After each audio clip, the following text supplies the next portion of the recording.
9 ሰዓት ነበረ ራይድ ይዘን ሐኪም ቤት ሄድ ነው እና ብቻ ተውት አለፈ። የምር እንደዚህ አይነት ሁኔታዎች ድንገት ሲፈጠሩባችሁ በጣም ግራ ነው የሚገባችሁ። በተለይ ደግሞ ሌሊት ሲሆን እና ደግሞ ብቻችሁን ስትሆኑ የሆነ ቤተሰብ ምናምን ሳይኖር በጣም ያስደነግጣል። እና ያው በዚህ አጋጣሚ አሁን አልፏል። ያው ይህን ቪዲዮ ስታዩ ምናምን ወንድሞች ምናምን እንዳደነግጡ jiruun biyya duniyaa kanuma wallaa jiruun biyya duniyaa siluma gaaf tokko irra keessa gaaf tokko jala nama waa hunda sabareetu waa hundatti ba'a sababa godhee rabbiin walitti isin hana goomsu ala kulli haali keer la hundaafuu khayriidha. Assalaamu alaikum warahmatullahi wabarakatuh. Akkam oltan obboleeyyan kee qaqqaaluwwan nagaa keessanii bakka rabbi nagaan olwate weetii kanaa isin geeta isinii jedha mara keessanu malli rabbiin kiyya xiqqasaa keessa isin hakkee yaatu isiniin jedha. Wallaahi viidiyoo guyyaa har'aa baay'ee garaana nyaate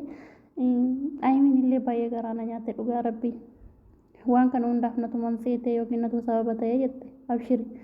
kun rabbiin biraa dhufe waan ta'eef wanti halkan hin jiru burrasiillee rabbiin siif araaramu obboleessa keenya rabbi si haa fayyisu fayyaa booda dhukkuban jedhe rabbiin siif haa kennu rabbiin si haa akkamu hakimii harka namaan taane inni kan rabbi si haa akkamu tamallee ijoolleedha la khirnu kuma hundaafu nuti koo har'a fayyaadha borro kubsataadha sinuma jireenya biyya duniyaati kun har'a fayyaadha borro kubsataadha eenyuun yoo ta'e jechuudha har'a hin deemna boriin of kubsanna kana jireenyi keenya isiin maal jedhaarti har'a daqiiqaa tokko keessa akkana ta'uu isaa gisee ilaalu baay'ee natti dhaga'amee jette ilmi namaa daqiiqaatti dhuftetti lubbuu nama keessaa fudhatee ba'a maaliif kan isaati waan ta'eef nuti garuu yaadannu gisee fayyaa qabnu waa hundallee hin beeknu burraan daa'imee akkana godhe saqayyaa bulee achi daqiiqaa sana booddee immoo achi dhukkubsatee mana hikimnaa dhageechuun maal jechuudha wallaahi kun hundinuu amrii rabbiin waa hunda fide lafa hundaafuu khayriidha rabbisaaf araaramu rabbisaaf fayyisu wallaahi ulfaataadha jireenya biyya duniyaa kun gisee akka tokko giraa nama gabbaa wallaahi obboleeyyan fayyaan harka isaatii baga rabbi siniin siif araarame sillee rabbiin haa gammachiisu ayimi abshir maamaa kiyya wallaahi dhukkubni bareedduudha namni ilmi namaa dhukkubsatee fayyuutu barbaachisaadha malee dhukkubni waa tokko kanuma isaa dhukkubsa kan isaati waan jaallate dhukkubsa waan ta'eef waan jaallate kuuquwa waan ta'eef rabbiin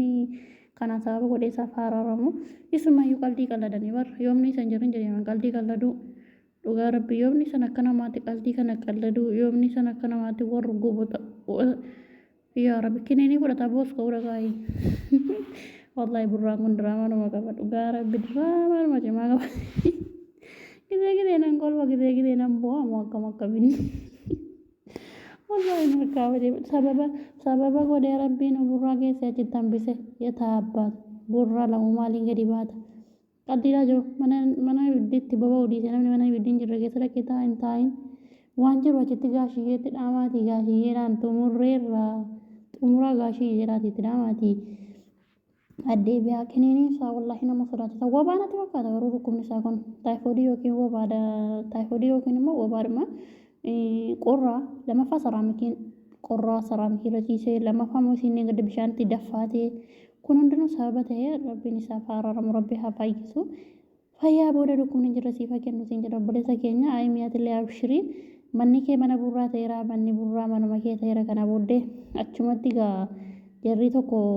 jenna irra gaa wanti inni laan obboleeyyan nam ta'uu nan arrabsinaala waan jenne laa dhugaa isiniin jedha wallaahi kan qalliidha rabbiin siif haa akkamu obboleessa keenya qaalii abshirii rabbi si haa fayyisu qoricha isaa sirriitti yoo fudhatee marfee isaa sobaa hunda fudhatee jedhee kana booddee waan jiru sinitti himna bor kana jedhaa jirti inshaallah intunaa qabee dhaartee jedhamu deemee ilaalamee ta'ee dhufee inshaallah uumaa hundaafuu khayriidha rabbi isaa fayyisu